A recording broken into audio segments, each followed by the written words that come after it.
kailangan pigilan nyo maging noisy. Makulit ngayon. Okay lang yan?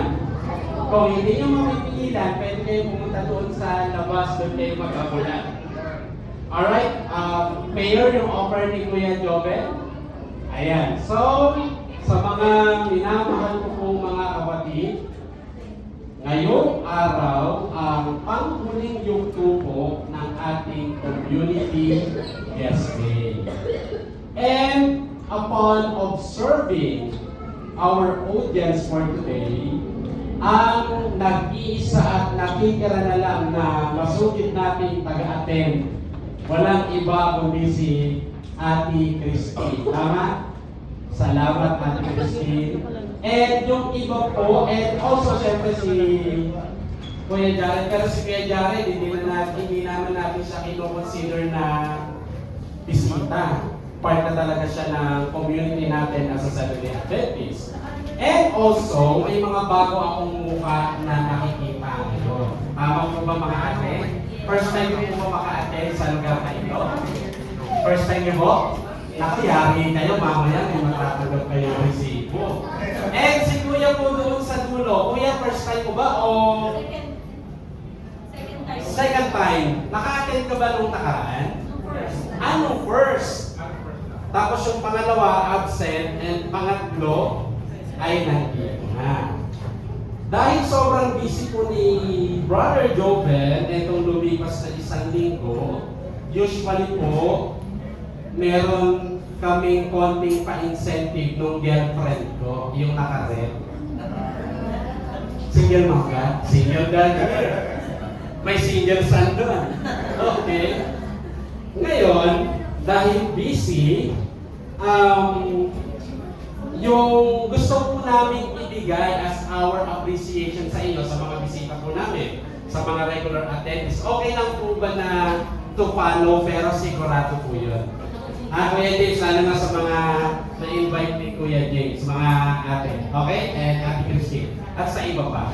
Alright, so mamaya po, kukunin niyo yung listahan po ninyo, kasama ng mga batang mababait na hindi mag-iingay, para po maibigay namin yung token of our appreciation sa inyo pong pag-attend sa ating pong programa na ito na may title na Come As You Are.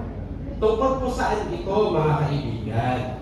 Meron po kaming mga na-discuss na mga kwento sa Bible na nagpapakita po sa atin na hindi totoo na mahirap lumapit sa Diyos.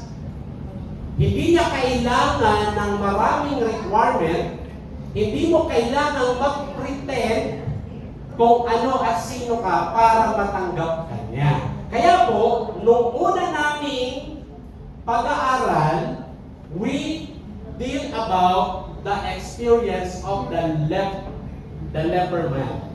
Yung tao po may sakit na ketong or leprosy. Siya ay good as dead na sa community noon, 2,000 years ago. Hopeless na siya, pero nagkaroon siya ng opportunity makalapit kay Jesus. Pinag-usapan po namin yung mga gems of truth na nakapanood sa kwento na yan. Sayang nga lang sa mga bago po nating kasama, hindi natin ma-review, pero pwede kami magbigay ng personal Bible study. Kung interested kayo, malaman po yung kwento na yan. And last Saturday, ang pinag-usapan naman po namin ay tungkol sa demonya. Ito po yung demon possessed. Sa mga nakarinig ng lesson natin last week, gaano daw kadami yung demons na sumanib?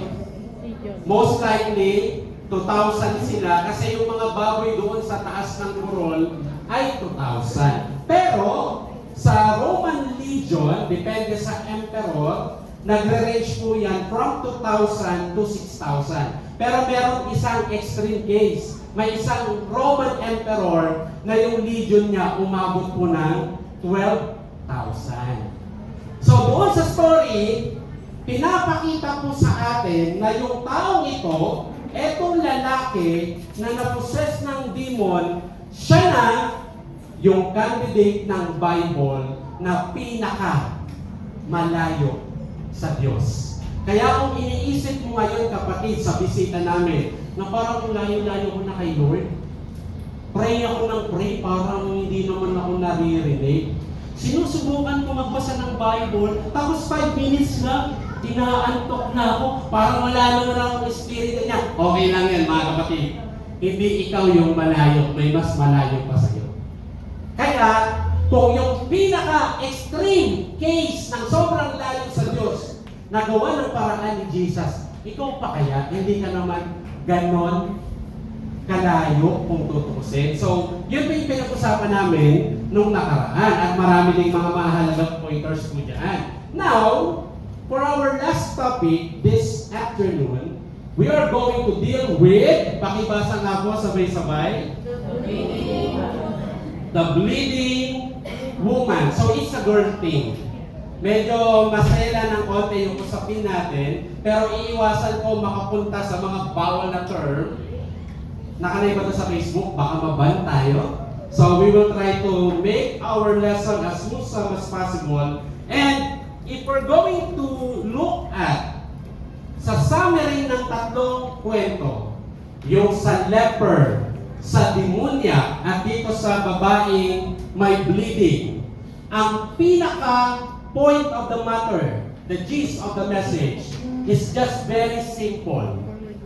Ito ay pagpapakita ng ating personal encounter sa Diyos.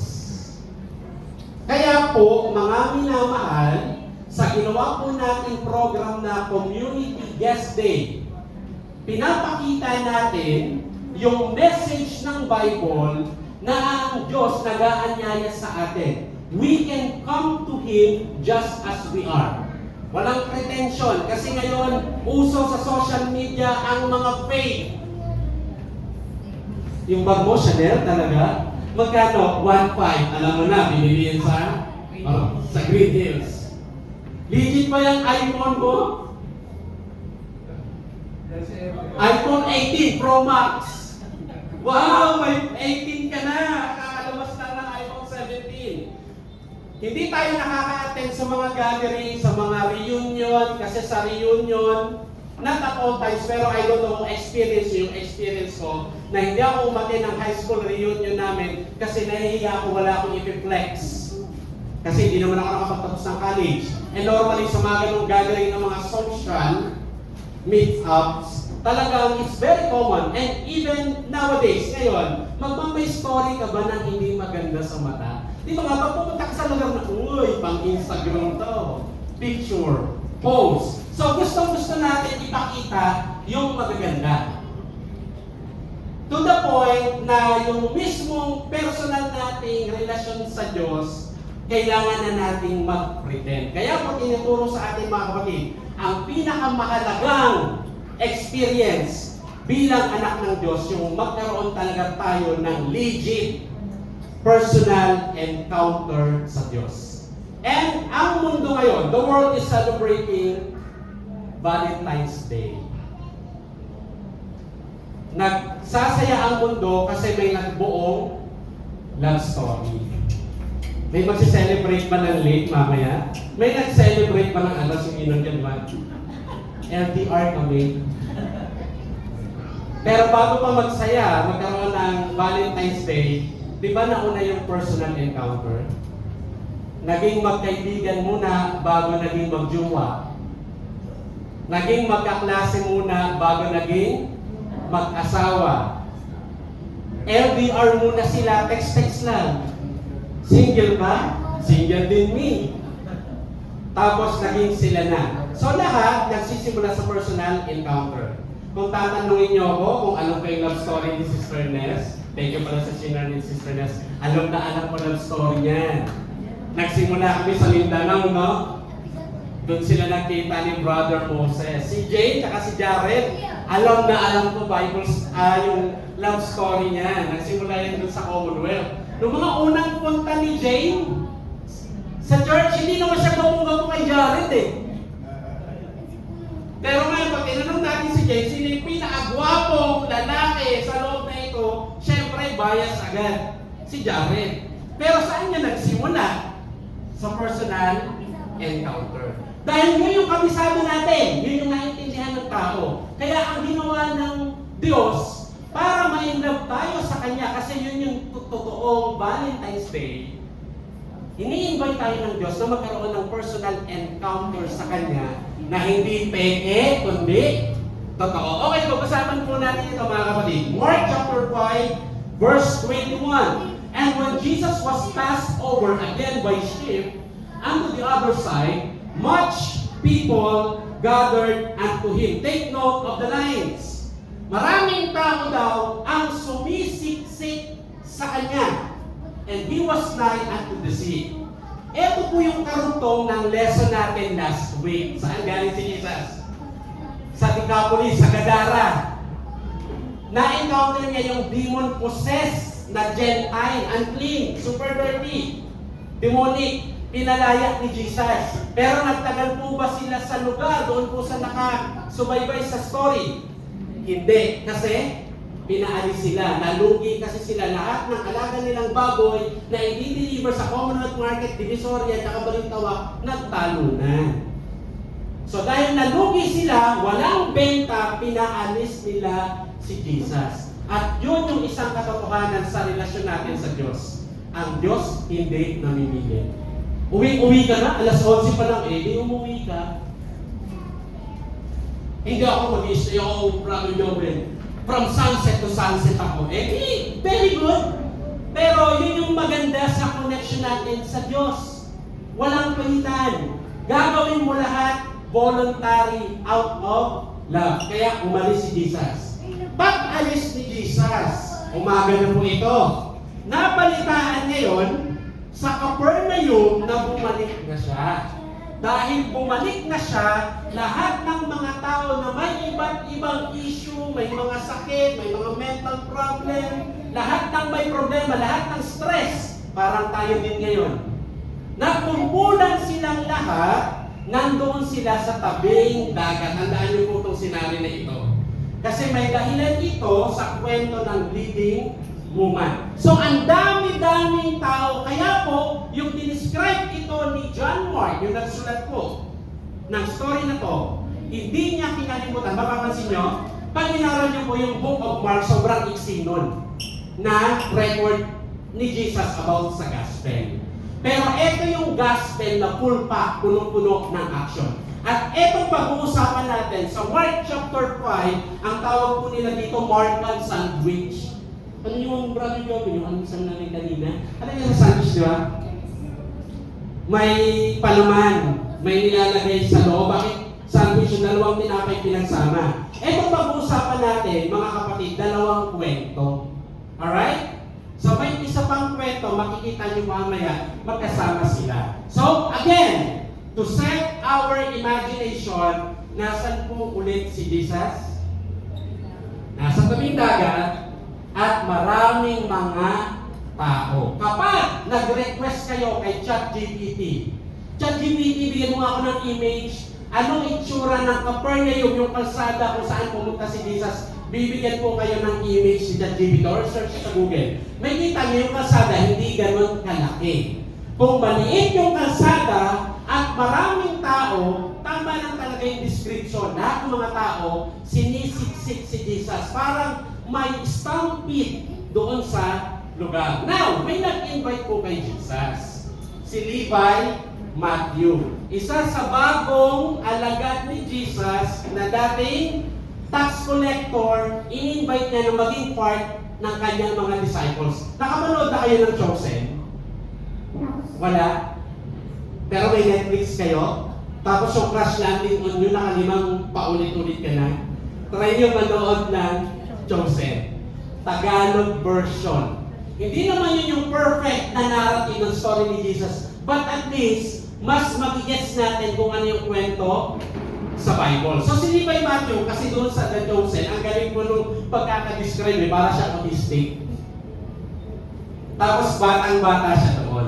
Sa tuwa ni Matthew na tinanggap siya ni Jesus, nagpa-party siya. And sinong tatanggi sa party?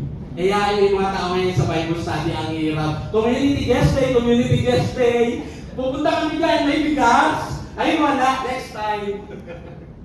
Kaya yung mga nagpunta dito, salamat, nandito kayo ngayon. Ngayon, nagpa-party si Matthew. So, from Tabing Dagat, pumunta na ngayon sila doon na sa looban ng Capernaum. Sunuran pa rin yung mga tao. Bakit? Super powerful si Jesus. Walang tinatanggihan. At sa sobrang lakas ng power niya, itatouch niya lang, gagaling na. Ngayon, anong sumunod na nangyari? Pagdating po sa verse 22, and behold, there cometh one of the rulers of the synagogue. Ano daw pangalan? Jairus by name. And when he saw him, what did Jairus do? Ano ginawa? He fell at his feet. Mapapansin nyo, yung mamang may leprosy, nung nakita si Jesus, ano ginawa? He fell at his feet. Tapos yung demoniac, so nakita si Jesus, ano rin ginawa? He fell at his feet. Ito naman, si Jairus, nung nakita niya si Jesus, ano rin ginawa, mga kapatid? He fell at his feet. At kung ngayon yan, hindi nyo gugustuhin na pagbukas ng bahay mo, kumakatok yung kapitbahay mo, tapos nakakandara pa sa'yo, Jel, tulungan mo ako kanina yung dalagawin mo, nakiyawin. Kinakabahan ba kayo pag ganyan? Ako mangungutang. Walang-wala, panunod ako, nabigay ko na sa tuition ni G-Boy. Di ba? Pag may lumapit sa inyo na ganun yung behavior, ganun yung body language, alam niyo na, talagang may kailangan sa inyo. So, makikita natin sa mga kwento at sa kwento na ito, yung naghahanap kay Jesus anong klase? Desperado. Ito yung mga tao na nasa extreme brokenness. Hindi lang broken, yung mga broken ka lang eh. Kaya nga, ang mundo nagsiselebrate ng Valentine's Day, pero meron din hindi makapag-celebrate. Bakit? Sariwa pa yung sugat eh. Yung sa iba magaling na. Sa inyong kahapon, ay, nahiya naman ako. May pumunta sa school niya, may dalawang flowers. Alright. So, mga kapatid, bakit importante, paulit-ulit ko ito ine-emphasize. Alam niyo kung bakit?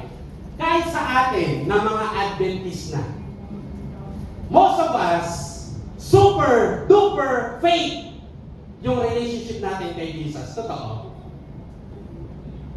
Kaya, kahit ayaw ng Diyos, para maging totoo, yung encounter mo sa Kanya, papayagan ka niya ma-broken. Papayagan ka niya maging desperate. Kaya mapapaisip ka, pinagpipray ko naman yung negosyo ko. Nagtatice naman ako. Bakit laging break even 10 years na? Paulit-ulit lang. Like ka ng leg, no, James? Nice kicks. Legit tong sapatos. Tapos, pag mag-i-inventory ka na, at the end of the month, parang bumalik lang yung kita, abono pa. Parang walang nangyayari. So, napupunta tayo sa mga desperate situation. Sa inyong mag-asawa, ikaw lang yung giver. Hindi kami natin ng Valentine's. 20 years na kayong magkasama. Pag ganoon ako lang yung give ng give, Lord, tama po ba po? Iiwalayan ko na ba? Yung iba naman nag-aantay, pakasalan na. So yung cycle ng desperation paulit-ulit sa buhay mo, bakit kaya ganoon? Hindi kaya para ma-realize mo na broken ka at kailangan mo na talaga ng totoong encounter? Now, let's go back to the story. Nagpasa na natin yan. Habang si Jesus nilapitan ni Jairus, anong problema? Bakit etong tao na ito, sa description ni Mark, sobra siyang kawawa? Ito yung case. And besought him greatly, saying, sino daw mga kapatid? My little daughter. Sino dito may anak na babae? Si Leia. Uy, ako pangarap kaya magkaroon ng anak na babae. Saying, my little daughter lieth at the point of death. Ano sitwasyon ng bata?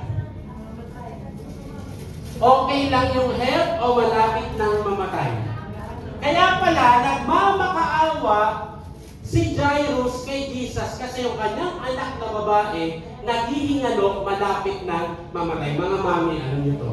Nilagnat nga lang, di ba, si G-Boy?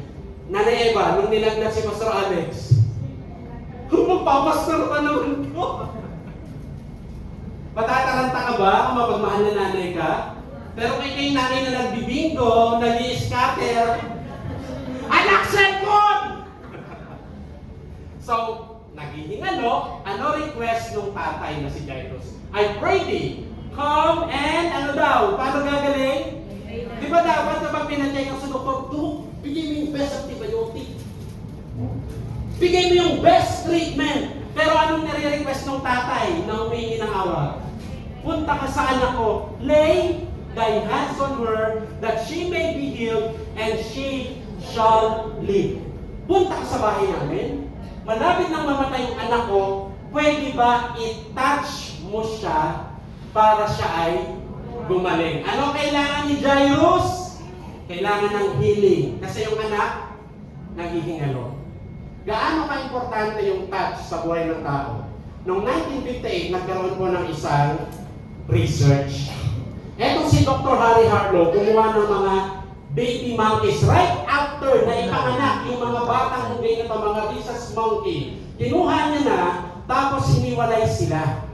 Yung grupo ng mga unggoy, ginawan po nila ng alternative mother. Yung isang nanay, tawag nila si cloak mother, meron siyang damit, pero wala siyang bottled milk. Yung isa naman, si war mother, wala siyang damit, pero meron tong bottled milk. May picture pa ba ako niyan? Ayan. Ngayon, ito po napansin nila sa mga unggoy. Yung mga unggoy na yan, lalapit lang sila dito sa war mother kapag gusto ko dumete para mabusog. Pero kapag tapos na yung kailangan nila, hindi na sila lumalapit. Pero napansin nila, dito, kahit na wala siyang bottled milk, lumalapit yung mga monkey, yung mayakap. Ang ginawa nila, nilagyan na rin nila ng bottled milk si cloak mother. Napansin nila po, wala nang lumalapit na baby monkey dito sa wire mother, dito na lang. Kahit kayo ano natanggap nyo kahapon o kanina? Pillow o barbed wire? Di ba mas gusto mo yung makap sa unan? So, ganito ginawa pa nila to magkaroon pa ng progress yung investigation nila. Kasi, that time, may sinusulong sa Senate sa Amerika na bill, anti-cuddling law. Na dapat daw, yung mga young Americans, di ba 18 dapat para maging independent. Gusto pa nila babaan yung age. Dapat daw sa pinakabatang edad, matutong na maging independent. Para daw mag-success na, maging marunong na agad sa buhay kahit bata pa. Ngayon, sabi ni Dr. Harry Harlow, hindi yata maganda magiging effect sa bata kapag wala na yung cuddle na nanggagaling sa nanay at tatay. So gusto niyang patunayan na tama yung kanyang theory. Kaya po ginawa niya itong research na ito. Alam niyo, nangyari po, yung pinagsama-sama na lahat ng mga rhesus monkey, kapag tinatakot sila, tumatakbo lahat ng mga unggoy yung mayakap dito. Malinis sila, may pagkain, pero nung naglakihan, dahil hindi nila na-experience at na-benefit yung touch ng totoong nanay, lahat sila nagkaroon ng mental problem. Lahat sila lumaking retarded. Kaya po, mga kapatid, huwag kayong magtaka. Nung nilikha tayo ng Diyos, in the beginning, hindi niya sinabing, let there be man and there was man. Di ba sa light sinabi lang? Sa land sinabi lang. Pwede rin sabihin sa tao, magkaroon ng tao, boom! At nagkaroon ng tao. But instead of doing that, anong ginawa ng God? At saka, kapag sinabing, let there be light, may distance, malayo malapit. Pero nung sinabi ng Diyos, gagawa ako ng tao, kamukha ko. And God formed man, kumuha sa alabok ng lupa. Hawak niya, pinoform niya, tinatas niya, malayo malapit. Uy, lapit na nun. Gusto niyo mas closer pa? Happy Valentine's.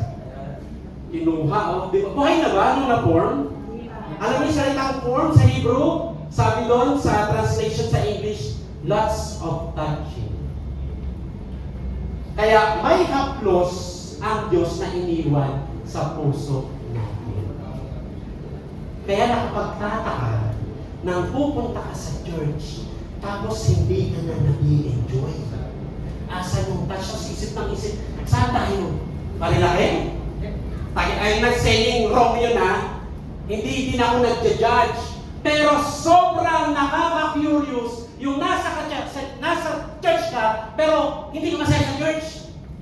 Anyari, may Bible study, dadal ka ng dadal. Bakit? Eh di ba yung pinakamasaya na encounter ng tao ay yung ma-encounter yung Diyos at maramdaman yung touch niya. Kasi yung tayo pinrate, yung hinahanap natin na addiction. Yung tinouch na buhay, no ba? Hindi pa. Anong kulang na element? And God breathed into His nostrils the breath of life. Mas closer pa. Parang lips to lips, in a way, ng Diyos si Adam nung pinrate. Kaya, nung yung tao napahiwalay sa Diyos at hinahanap na ngayon ng tagapagligtas yung tao, hindi niya lang ililigtas na sasabihin. Anong gagawin niya? Itatouch niya ulit para makabalik. Now, balik tayo sa story. Ano rin si Jairus? Punta ka sa bahay namin, i-touch mo yung anak ko kasi nabihingalo siya. Kung kayo yung pinag-requestan, sige, magte-text muna ako. Bayad kayo? Sige, pupunta tayo, pero pwede mamaya na. Nagmamadali ba yung sitwasyon? Yes, nagmamadali. Ngayon, dahil medyo na-delay, habang naglalakad sila Jesus, once in a while, may lumalapit kay Jesus at humihingi din ng tulong. Dahil sa si Jesus, ano gagawin niya? Tatanggihan niyo ba? Wala siyang tatanggihan kasi lahat pwedeng lumapit. So, once in a while, hihinto, magpapagaling. Hanggang lumapit na yung servant ni Jairus galing sa bahay. Ang sabi, Sir, huwag niyo na guluhin si Rabbi, si Jesus, yung master. Bakit?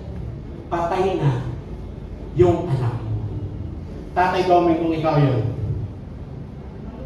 Ano? Jesus, summer! Budol ka, ang tagal mo kasi. Hindi naman naghihingalo itong mga, di ba pwede naman i-delay? Pwede naman mamaya na lang sila, babalikan na lang sila ni Jesus. Kasi hindi naman yun at the point of death. Pero si Jesus, ine-entertain niya lahat, natatagalan, parang sermon ko ngayon. Hanggang ano nangyari? Namatay yung bata. Ngayon, si Jesus ba na-delay or on time lang? Sure kayo on time? 5 years na yung pray mo, wala pa?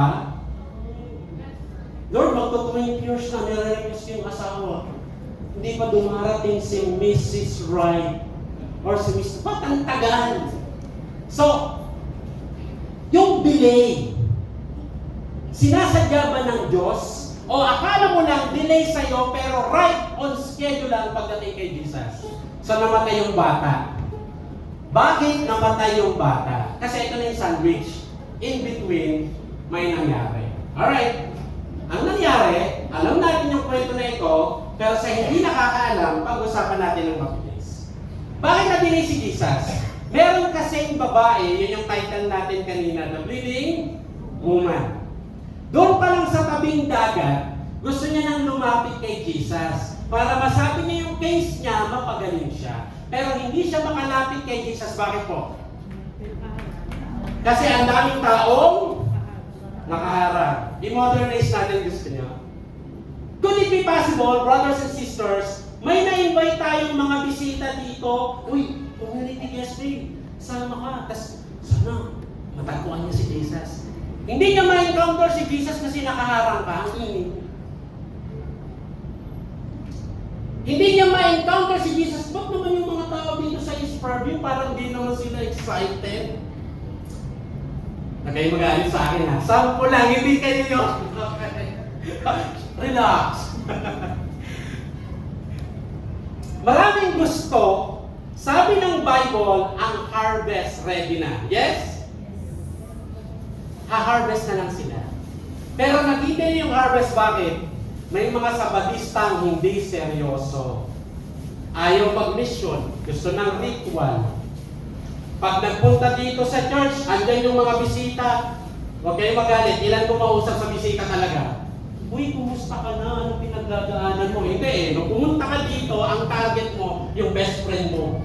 Yung lagi mong kausap. You don't care sa mga tao. Kaya, pag nagkaroon ng mga invitation sa mga event ng pangangaral ng Adventist, ang pinakasabaw, yung walang bitaw, program ng Adventist. Bakit? Sobrang pangit. Sabi tuloy ng mga Adventist pastor na seryoso sa mission, anong kulang sa atin? O nakita niyo yung style ng evangelical eh. Pag pumunta ka sa evangelical, na-try niya, naku, ikaw ang bida kahit mag-isa ka lang.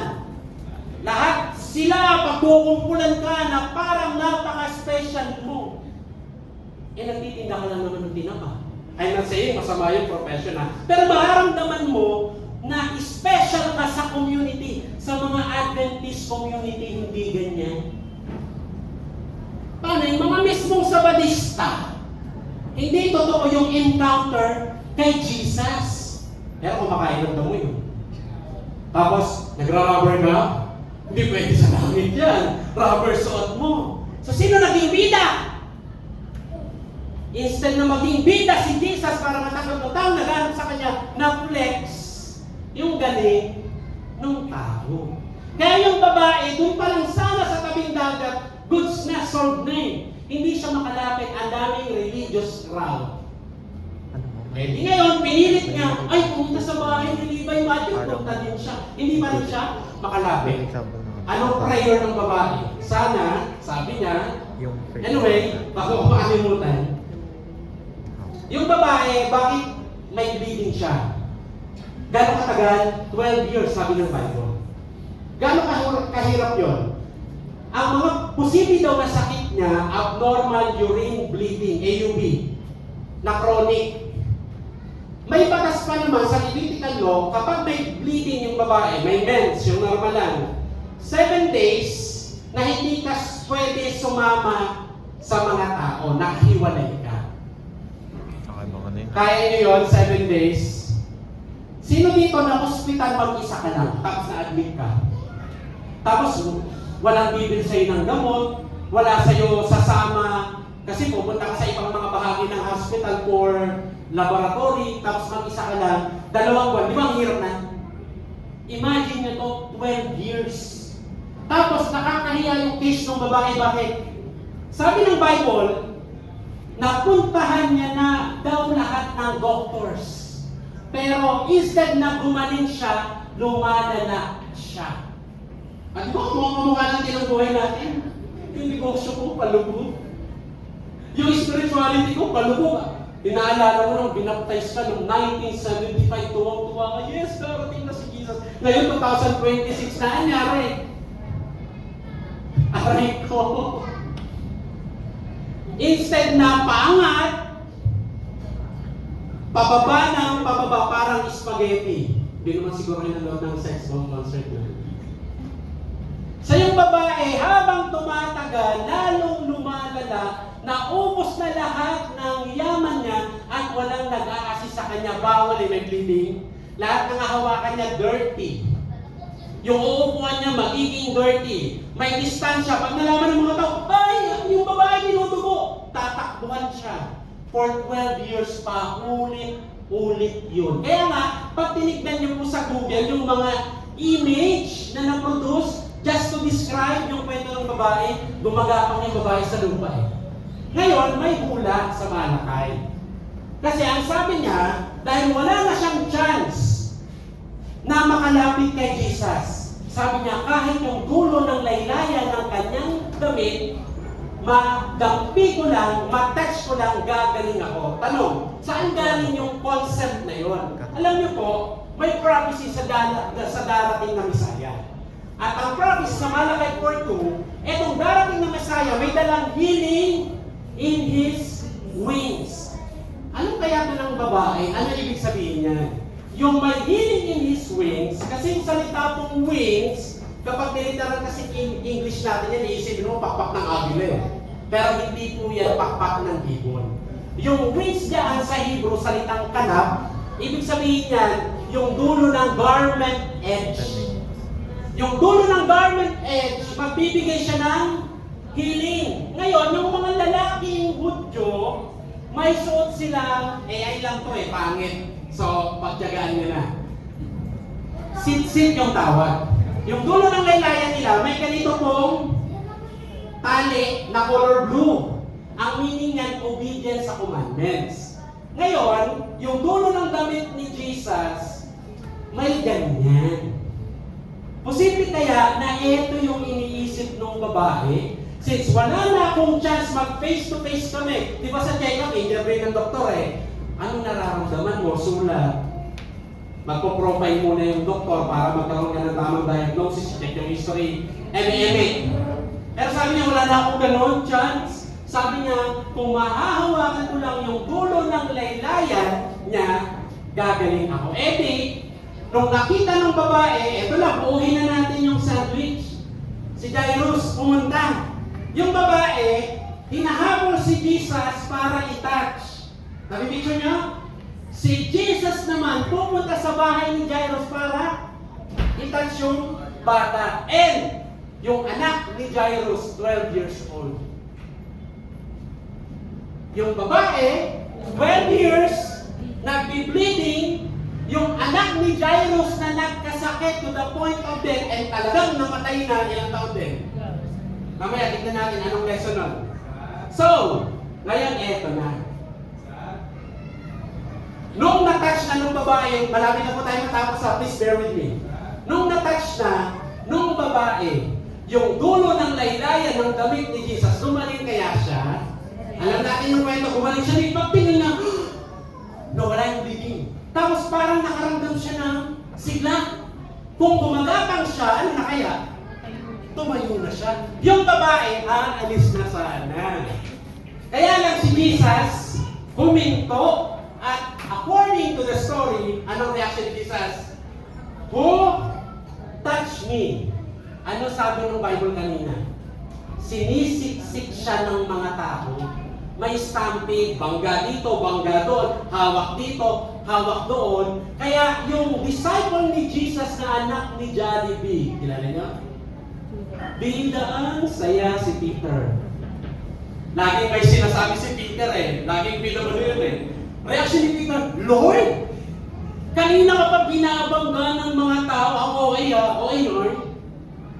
Tapos tatanungin mo, sinong nag-touch sa'yo? Alam niyo sabi ni Jesus, may nag-touch sa akin kasi may kapangyarihang lumabas sa akin. Alam niyo yung word na virtue na lumabas kay Jesus? Dunamis. Power. Romans 1:26. Ano yung gospel? The power of God unto salvation. Yung power, dunamis. Yung babae nakatanggap ng power. Paano niya na-encounter si Jesus? Tinatch niya. Buo? Laylayan lang yun. Laylayan lang. So kung pwede kaya, kung t-shirt mo lang narinig mo, pwede ka ma-bless? Yes? Yes! Hindi kasi ako magaling sa Bible. Kaya feeling ko, hindi ako pwede maglingkod. Fake news yun. Wala dito sa Bible. Ay, hindi naman ako qualify. Paano magdadala ng mga kaluluwa kay Jesus? Ito lang ako. Isang pobreng call center agent. Bawal ba yun? So, walang condition pwede lumapit. At kahit sino pwede makatanggap ng dunamis. Yung power. Eh, ito wala na yung babae. Sabi ni Jesus, sinong nag-touch sa akin? Isip-isip ng babae, baka pawiin? O kaya pabilitan siya? Nakatingin na si Jesus sa kanya. Sabi niya, patay, ako. Wala na, humawi na yung mga tao Kanina na nakapokus si Jesus. Gusto niyo, kayo na lang yan, ako na lang yan. Nakapokus siya, Sa'yo, Gwen. Sa'yo, Ate Christine. Wala na, nagkwento yung babae. Sabi niya, Sir, 12 years na. Mabuti na lang po. Na-touch ko yung dulo ng damit mo. Ano sabi ni Jesus? Kala niya papagalitan siya Dami nagsisermon nangisermon talaga. Hindi ako kasali. Ako kasali. Sermon talaga Ito gawin nyo, ito gawin nyo. Dapat ang pinag-uusapan natin, ano gagawin ng Diyos sa atin? Amen? Amen. Hindi namin na-highlight si Jesus eh. Puro works. Pag in-highlight, magsi-second coming na, lahat ng nagkakarne, hindi qualified. Hindi message ng Diyos yan. I'm not saying masama mag-vegetarian. Okay? Don't get me wrong. Ay, dapat sa Sabat mahigpit tayo. Yes, dapat. Pero nilitas pa ng Sabat? No. Walang salvation sa mga ginagawa natin. Full power, kompletong formula, sino lang? Si Jesus lang. So, yun ang pukwento yung babae. Ito yung time na dumating yung servant ni Jairus, kinalabit siya. Sabi, sir, wag mo nang abalahin, bakit dense na yung anak mo. Tinitigan ni Jesus, si Jairus, ang sabi niya, huwag kang matakot, manampalataya ka lang. Kaya pala, sa record ng story, nagwala si Jairus? Hindi. Bakit? May testimony yung babae na actual nakita. Last, to end our lesson. Ito na. Pagpunta ngayon sa bahay, may nag-iiyakan na. Ang kasama ni Jesus, yung pinaka-close sa kanyang mga disciples, si Peter, James, and John. Pumasok sila doon sa kwarto ng bata. Ano request ng tatay? I-touch mo yung aking anak, gagaling siya. Ang hinahanap ni Jairus, healing. Ano ibibigay sa kanya? Resurrection, which is much better. Resurrection. Anong gusto mo? Samsung version 2007 o yung iPhone 17 Pro Max, which is better? So, hindi niya kailangan ng healing. Anong kailangan niya? Mas bongga na regalo ng Diyos. Resurrection. Ginawakan yung kamay ng bata.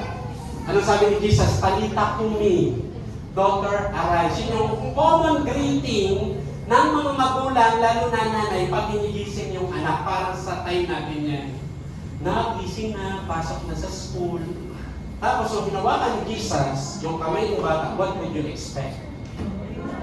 Nabuhay yung bata. So, to end our lesson, mga kapatid, maraming gems of truth dito, hindi ko na matatalakay sa inyo.